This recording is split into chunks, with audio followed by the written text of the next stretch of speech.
Local school officials weigh the pros and cons of one cost-saving option. Good evening, I'm Patrice Dayton. And I'm Mark Allen. And school corporations continue these days to look for ways to trim the budget. A 4-day school week might seem like a good idea to some of you. In tonight's Education Watch 10, News 10's Kate Green finds out what local school officials think about this option.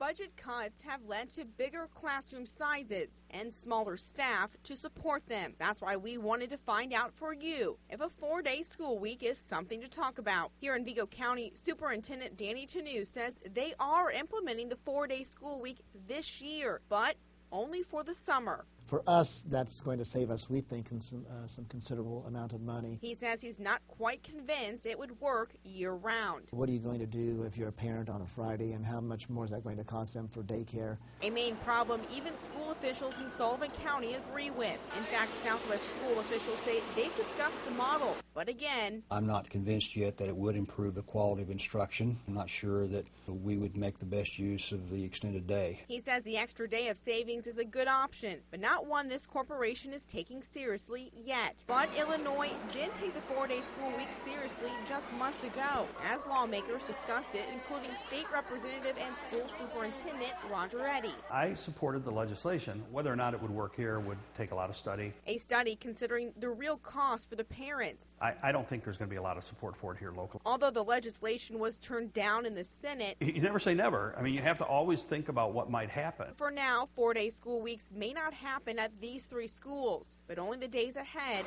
will tell what the school's budget will bring. In the Wabash Valley with photojournalist Nick Nebesny, Kate Green, News 10.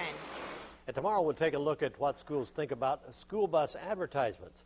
You may be surprised to hear that one school may be jumping on board with that idea.